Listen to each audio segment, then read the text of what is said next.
Vamos continuar, meus amigos, com o tópico agora princípios de trabalho, certo? Já estudamos fontes, vamos estudar agora princípios de trabalho. A doutrina e a jurisprudência enumeram inúmeros princípios.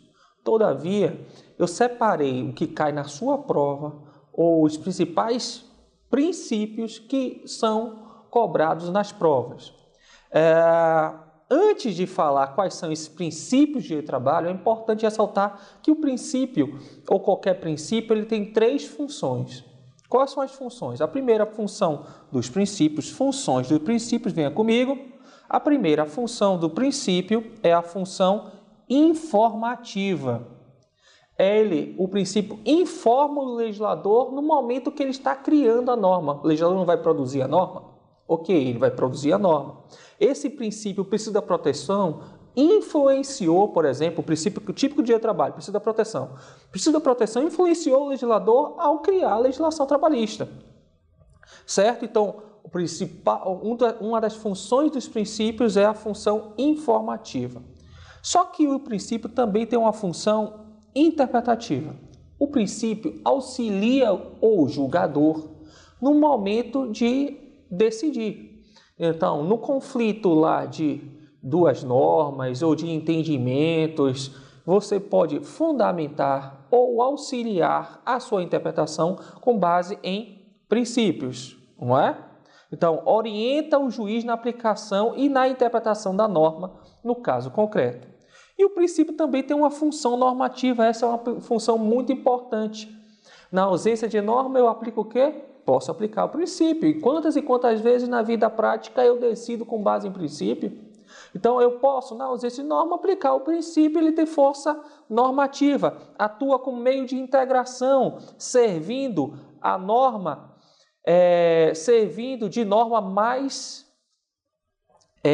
atua como meio de integração, servindo de norma nas hipóteses de lacuna jurídica. Então, o princípio tem função informativa, interpretativa e normativa. Informativa, ela informa o legislador no momento da produção da norma. Função interpretativa, auxilia o juiz no momento da aplicação da norma, certo? E normativa, ela passa a ser uma espécie de norma, porque princípio é uma norma. A norma pode ser norma-regra e norma-princípio. Então, eu posso decidir com base no princípio, e aí a função normativa, um meio de integração informativa, interpretativa e normativa. Apresentado para vocês as funções dos princípios, vamos analisar os princípios peculiares, típicos do direito do trabalho. Venha comigo, princípios peculiares de direito do trabalho. Um dos princípios peculiares de direito do trabalho é o princípio da proteção. A gente vai estudar. Princípio da proteção. Segundo princípio, anotem comigo, vai. Princípio da proteção. Segundo, princípio da primazia da realidade. Terceiro, princípio da continuidade da relação de emprego. Quarto, princípio da indisponibilidade dos direitos trabalhistas, também chamado de princípio da irrenunciabilidade. Quinto princípio da imperatividade das normas trabalhistas. Sexto princípio da inalterabilidade das normas. Princípio da inalterabilidade lesiva do contrato. Então, eu não posso alterar o contrato de forma lesiva ao empregado. E sétimo, princípio da irredutibilidade salarial. Então, vão acompanhar comigo, vem aqui no material. Primeiro, princípio da proteção. Segundo, princípio da primazia da realidade. Terceiro, princípio da continuidade da relação de emprego. Quarto, princípio da indisponibilidade dos direitos trabalhistas. Quinto, princípio da imperatividade das normas trabalhistas. Sexto, princípio da inalterabilidade contratual lesiva ao empregado. E sétimo, princípio da irredutibilidade salarial. Certo? Vamos analisar um a um, ok? Venha comigo aqui, ó. Princípio da proteção. O princípio da proteção é o principal princípio do direito do trabalho. Se eu fosse escolher um dos princípios que caracteriza o direito do trabalho, o princípio da proteção. Por qual objetivo, qual o fundamento do princípio da proteção? Ele busca a isonomia substancial.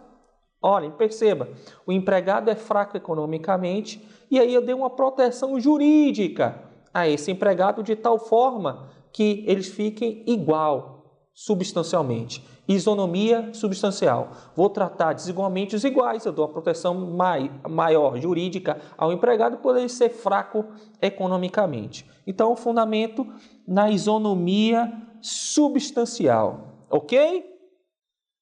Essa é a regra, então eu protejo o empregado para buscar uma isonomia substancial. Só que a reforma trabalhista criou uma espécie de empregado. O empregado, porque em regra o empregado é hipossuficiente, ele é fraco economicamente. Mas ele criou uma figura dos empregados hipersuficientes. Empregados hipersuficientes. E quais são esses empregados hipersuficientes? Aqueles que ganham o dobro do teto do regime geral da Previdência Social, em torno de 11 mil e alguma coisa, 11 mil reais e alguma coisa mensalmente, e tem diploma superior em faculdade. Então, se você é formado em diploma superior e ganha mais do que 11 mil, 12 mil em diante, você é um empregado hipersuficiente. E aí você tem uma autonomia maior que os empregados hipossuficientes, os fracos economicamente. Você que tem uma condição melhor, você tem a possibilidade de negociação. E aí a proteção, o princípio da proteção é flexibilizado, ou seja, não tem essa proteção tão forte nesses empregados chamados hipersuficientes, criados agora, e aí anotem para você ler, artigo 444, parágrafo único, veio com a reforma trabalhista, não vai cair na sua prova. Empregados hipersuficientes, o princípio da proteção é relativizado. Empregados hipersuficientes são aqueles que ganham mais do que o dobro do teto do regime geral da Previdência Social e têm diploma superior. Ok. O princípio da proteção, ele se subdivide em 3 subprincípios chamados de regras. Quais são esses subprincípios do princípio da proteção? Primeiro subprincípio é o princípio do indúbio pro operário, ou também chamado indúbio pro mísero.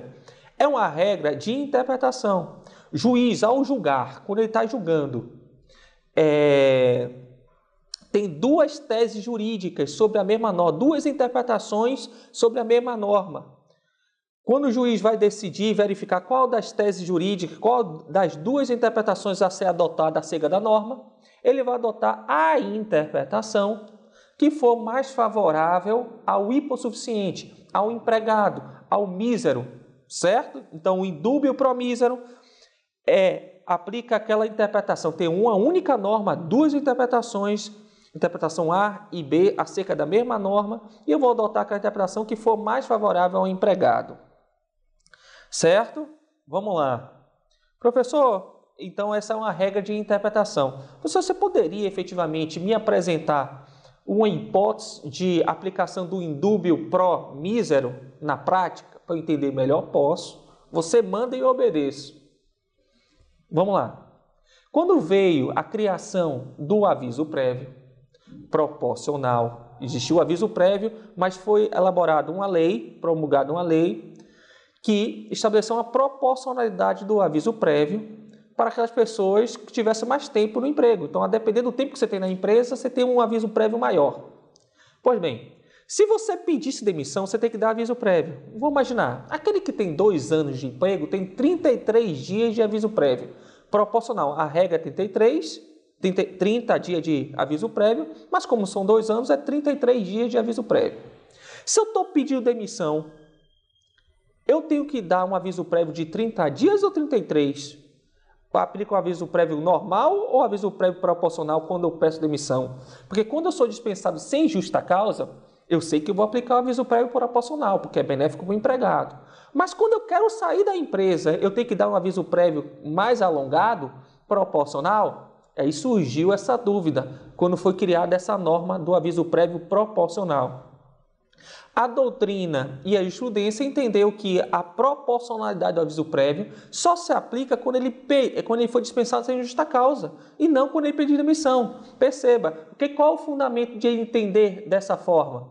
Foi o princípio ou subprincípio do indúbio pro mísero. Tinha duas interpretações. Podia entender que era proporcional quando eu pedia demissão. Se eu pedir demissão, tinha que trabalhar mais do que 30 dias ou só 30 dias. Qual dessas interpretações é mais favorável para o empregado? Aquele que ele só tem que trabalhar 30 dias, porque ele já está com outro emprego em vista e não quer ficar esperando. Então, ele quer sair depois de 30 dias já poder sair e procurar um novo emprego. Tá bom? Entenderam? Observação. Essa regra do indúbio pro empregado, indúbio pro mísero ou pro operário, essa regra não se aplica no âmbito processual. No momento de juiz julgar, ele está na dúvida se vai dar favorável a uma pessoa ou a outra, vai deferir ou indeferir um pedido. Neste caso, o direito processual tem regras próprias. E aí tem a regra do ônus da prova. Então, o indúbio pro operário não se aplica no âmbito processual, só se aplica no direito material. Entenderam? No âmbito processual se aplica a regra do ônus da prova, prevista onde? No artigo 818 da CLT e artigo 373 do CPC. Então, no direito processual, aplica a regra do ônus da prova, não se aplica o indúbio pro operário.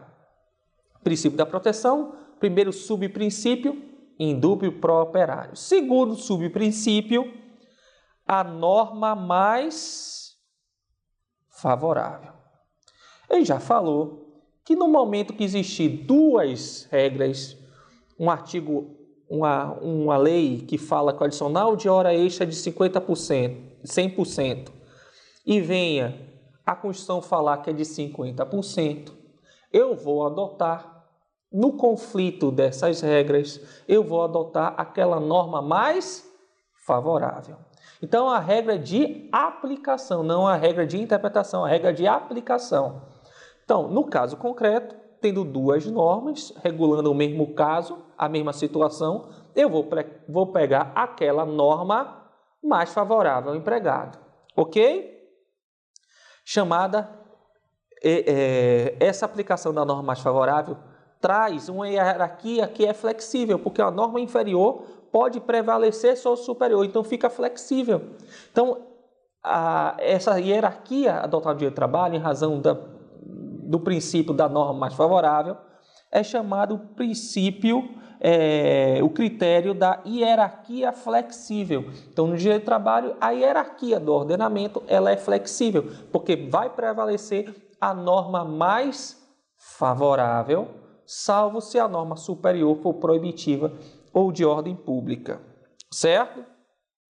Continuando. A reforma trabalhista ela trouxe duas exceções a essa regra da norma mais favorável. Quais são as duas? A gente já viu a primeira. No conflito entre acordo e convenção coletiva, sempre prevalece o acordo coletivo, artigo 620, mesmo que o acordo coletivo seja menos benéfico ao empregado. E no conflito entre uma norma coletiva, um instrumento coletivo e algo que está previsto em lei, neste caso, se for uma das hipóteses do artigo 611-A da CLT, deve prevalecer o instrumento negocial, o acordo ou convenção coletiva sobre a lei. Negociado versus legislado. Prevalece o negociado. Tá bom? Continuando. Venham comigo. Então, as duas hipóteses, as duas exceções, já trazidas pela reforma, já foi abordada aqui com vocês. Certo? Algo que eu queria falar com vocês também. Preste atenção aqui comigo, venha comigo. Como é que eu sei que uma norma é mais favorável? O nosso ordenamento, a doutrina e jurisprudência, passou a adotar uma teoria para explicar o que seria a norma mais favorável. Preste atenção. Tem a norma A, que tem o artigo 1, 2, 3 e 4. Tem a norma B, que tem o artigo 5, 6, 7 e 8. Se eu for analisar qual é a norma mais favorável, de forma aleatória, é de forma aleatória que eu vou estabelecer. Vem aqui para o quadro, continue no quadro, de forma aleatória. Analisando o artigo 1 e o artigo 5, eu vou entender que o artigo 5 é mais benéfico.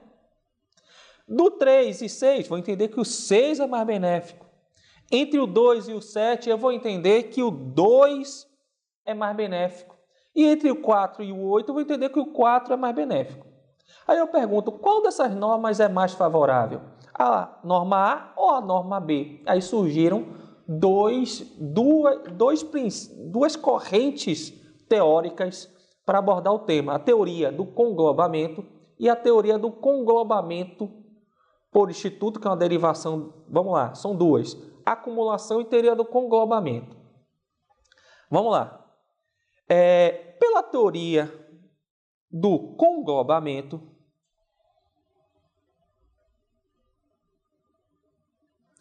deve analisar de forma global a norma. Se eu analisar global a norma A e B, qual é a que deve mais benéfica? A mais benéfica é A, não é? Então, eu vou pegar tudo que tem de bom em A e o que tem de ruim em A também. Então, eu vou pegar, formar qual é a norma que deve prevalecer? A norma A, com artigo 1, 4, 2, inclusive 3, mesmo ele sendo menos benéfico do que 6. E surgiu uma segunda corrente, chamada teoria da acumulação. A teoria da acumulação diz que eu vou pegar o melhor de cada um e formar uma terceira norma. Essa norma seria composta com 15 artigos, 1, 4, 2 e 6. Peguei o melhor de tudo e formei uma terceira norma, uma norma C, certo? Qual é a corrente que o nosso ordenamento adota? A teoria do conglobamento por instituto, a teoria do conglobamento, prevista onde? No artigo 3º da Lei 7.064 de 82. Então, se você, por exemplo, for contratado no Brasil, transferido para o estrangeiro, e qual é a lei que se aplica para você? A lei da execução do contrato. Onde é que você está prestando serviço? Você está prestando no México, vai ser a lei mexicana, a lei trabalhista mexicana. Mas se a lei brasileira tiver algo mais benéfico para você, algum instituto mais benéfico para você, e neste caso você aplica aquele instituto brasileiro, tá certo? Por isso que a teoria do conglobamento por instituto. Então, se sua prova vier a perguntar qual a teoria que a gente adota no direito brasileiro, teoria do conglobamento, e em especial teoria do conglobamento por instituto. Ok? Continuando. Vamos analisar algumas observações, algumas súmulas. Existindo, meus amigos, uma gratificação de função prevista em um acordo, em uma convenção coletiva, em uma sentença normativa, em lei. Então, uma gratificação de função dizendo assim, a cada gratificação por tempo de serviço, se você dizer a cada 5 anos eu ganho 5%, o outro diz 10, outro 15, outro 20. Então, no acordo tem dizendo que é 5, na convenção diz que é 6, na sentença normativa diz que é 7. Então, várias normas trazendo a gratificação por tempo de serviço. Todas essas normas, elas são válidas. Todas essas cláusulas, elas são válidas. Elas não são inválidas, elas são válidas. Mas eu tenho que escolher uma. Todas são válidas, só que eu vou ter que optar por uma. Vou optar por aquela que for mais favorável. Isso está previsto aonde? Venham comigo. Na súmula 202 do TST. Vou ler com vocês. Existindo ao mesmo tempo gratificação por tempo de serviço outorgada pelo empregador e outra de mesma natureza prevista em acordo, convenção coletiva ou sentença normativa, apesar de todas essas serem válidas, o empregado tem direito a receber exclusivamente a que for mais benéfica, ok? Eu fiz uma observação aqui, porque provavelmente essa súmula será reformulada agora no TST, não sei se vai ser, mas acredito que sim. Por quê? Apesar de ter um acordo de convenção coletiva, se tiver gratificação de tempo de serviço, um acordo de convenção coletiva, acredito eu que o TST vai modificar essa súmula dizendo que se tiver gratificação por tempo de serviço no acordo coletivo e convenção coletiva, vai prevalecer o que está no acordo, porque o acordo sempre prevalece sobre convenção coletiva. Mas se cair hoje na sua prova, você vai dizer que todas aquelas cláusulas sobre gratificação por tempo de serviço são válidas, mas o empregado tem que optar por aquela que for mais favorável. Ok? Continuando, que o tempo urge. Outra observação que eu quero fazer com vocês em relação à súmula 51. Regulamento de empresa, certo? No regulamento de empresa, quando você for admitido, existiam alguns direitos. Posteriormente, tempo depois, esse direito foi modificado. Exemplo, muito comum em prova objetiva, diz, no regulamento de empresa afirmava, quando você foi admitido, afirmava que você tinha direito a um plano de saúde. Só que esse plano de saúde era de internação hospitalar, certo? Tempos depois, em razão da crise, foi modificado o regulamento de empresa, passou a dizer que tem um plano de saúde, só que a internação não é mais hospitalar, vai ser ambulatorial. Qual o melhor? Ficar no quarto ou no ambulatório? Melhor ficar no quarto. Então, para aqueles empregados que foram admitidos durante a vigência do regulamento de empresa, que dizia que você tinha direito a um quarto na internação, você continua com esse direito. Depois, o regulamento de empresa ela modificou, passou a dizer que é ambulatorial. Essa modificação só serve para os novos empregados, não para os velhos empregados, porque essa alteração foi prejudicial ao empregado anterior. Então, a gente poderia ler o artigo 50, a súmula 51, que é muito recorrente na sua prova. Vamos analisar as cláusulas regulamentares, as cláusulas previstas em regulamento de empresa, que revoguem ou alterem vantagens deferidas anteriormente. No momento que você foi admitido, você tinha direito ao quarto, à internação em quarto. Só atingirão aos trabalhadores admitidos após a revogação ou alteração. Então, essa alteração para afirmar que você tem direito a um plano de saúde com internação ambulatorial só se aplica aos empregados contratados após essa alteração, ok? Não para os novos, para os antigos, ok? Súmula 51.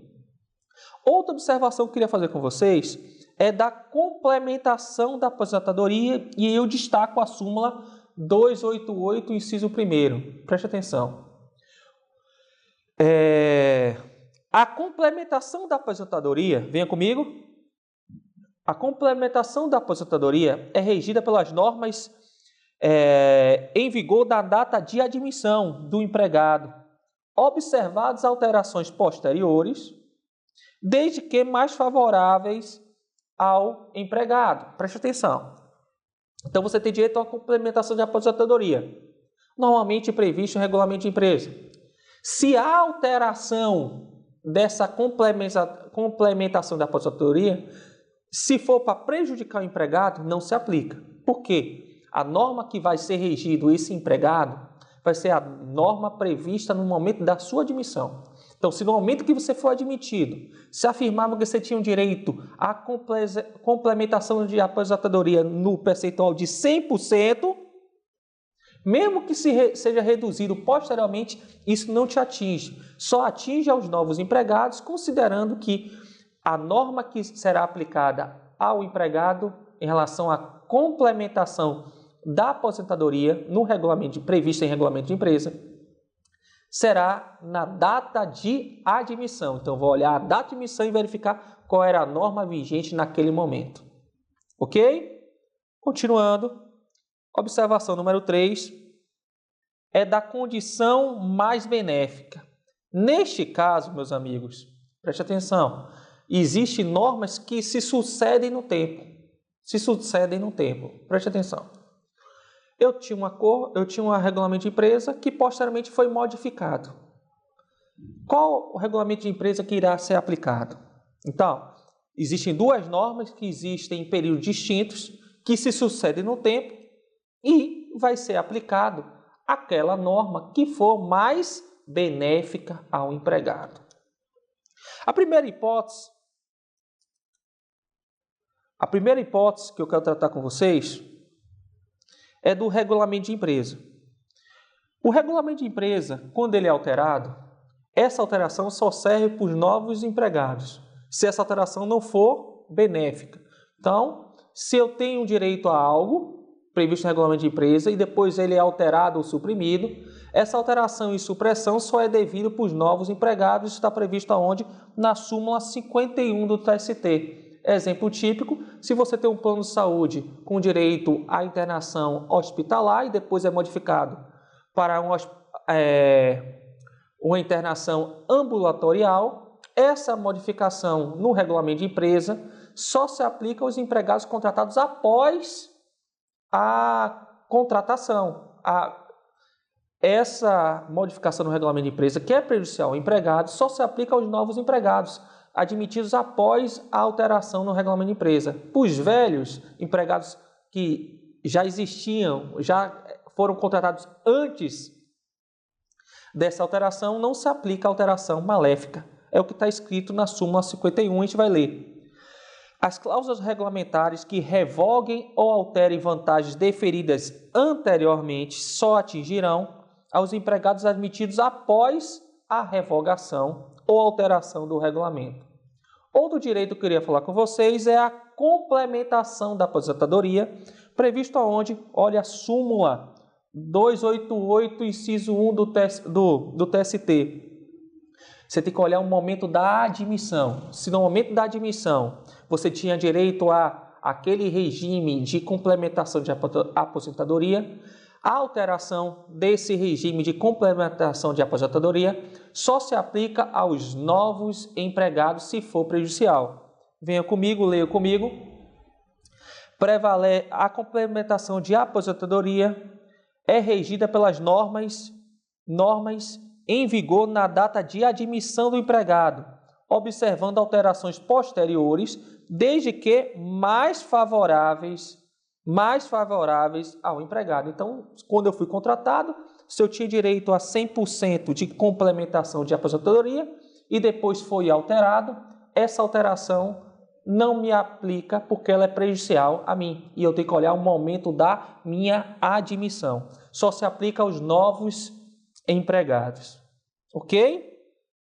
Outra observação que eu queria fazer com vocês é em relação à inaplicabilidade desse subprincípio chamado condição mais benéfica. Ela não é mais aplicado aos acordos e convenções coletivas. Preste atenção, isso veio com a reforma. Preste atenção. Agora, o acordo e convenção coletiva ela não vai produzir efeitos após o término da sua vigência. Qual a duração de vigência de um acordo de convenção coletiva? A duração é até 2 anos. Depois de 2 anos, ele não produz mais efeito. Então, esse subprincípio da condição mais benéfica não se aplica aos acordos e convenções coletivas, porque os acordos e convenções coletivas só terão eficácia durante o período de 2 anos. Não pode ter ultraatividade, não pode continuar produzindo efeitos. Eles estão limitados ao tempo. Aderência limitada ao tempo. Venha comigo. A reforma trabalhista limitou os efeitos do instrumento coletivo, acordo e convenção, para o prazo de sua vigência. E, neste caso, o acordo e convenção coletiva tem limite máximo de 2 anos, sendo vedada a sua ultraatividade. Ele não pode continuar produzindo efeitos após 2 anos. Adotou qual a tese? Da aderência limitada pela revogação. Não pode mais a ultraatividade.